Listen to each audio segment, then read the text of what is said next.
पर एकत्र सारे राजागण शाश्वत पुरुष हैं। ऐसा नहीं है कि ये भूतकाल में प्राणियों के रूप में अलग अलग उपस्थित नहीं थे, और ऐसा भी नहीं है कि ये शाश्वत पुरुष बने नहीं रहेंगे। उनका अस्तित्व भूतकाल में था और भविष्य में भी निर्बाध रूप से बना रहेगा। अतः किसी के लिए शोक करने की कोई बात नहीं है।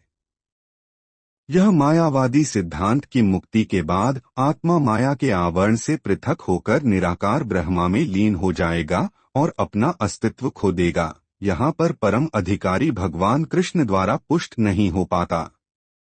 न ही इस सिद्धांत का समर्थन हो पाता है कि बद्ध अवस्था में ही हम अस्तित्व का चिंतन करते हैं। यहाँ पर कृष्ण स्पष्टतः कहते हैं कि भगवान तथा अन्यों का अस्तित्व भविष्य में भी अक्षुण्ण रहेगा, जिसकी पुष्टि उपनिषदों द्वारा भी होती है। कृष्ण का यह कथन प्रामाणिक है क्योंकि कृष्ण मायावश्य नहीं है। यदि अस्तित्व तथ्य न होता तो फिर कृष्ण इतना बल क्यों देते, और वह भी भविष्य के लिए। मायावादी यह तर्क कर सकते हैं कि कृष्ण द्वारा कथित अस्तित्व आध्यात्मिक न होकर भौतिक है।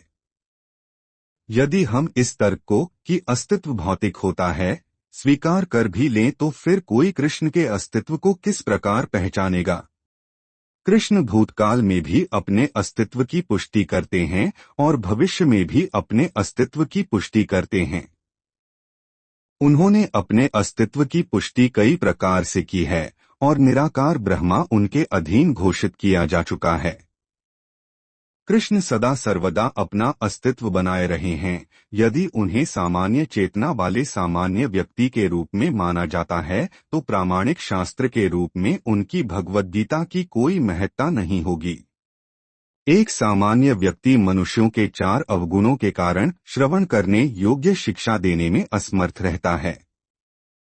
गीता ऐसे साहित्य से ऊपर है। कोई भी संसारी ग्रंथ गीता की तुलना नहीं कर सकता। श्री कृष्ण को सामान्य व्यक्ति मान लेने पर गीता की सारी महत्ता जाती रहती है।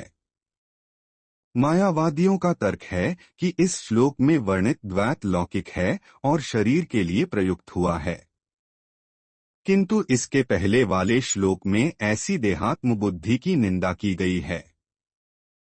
एक बार जीवों की देहात्म बुद्धि की निंदा करने के बाद यह कैसे संभव है कि कृष्ण पुनः शरीर पर उसी वक्तव्य को दोहराते।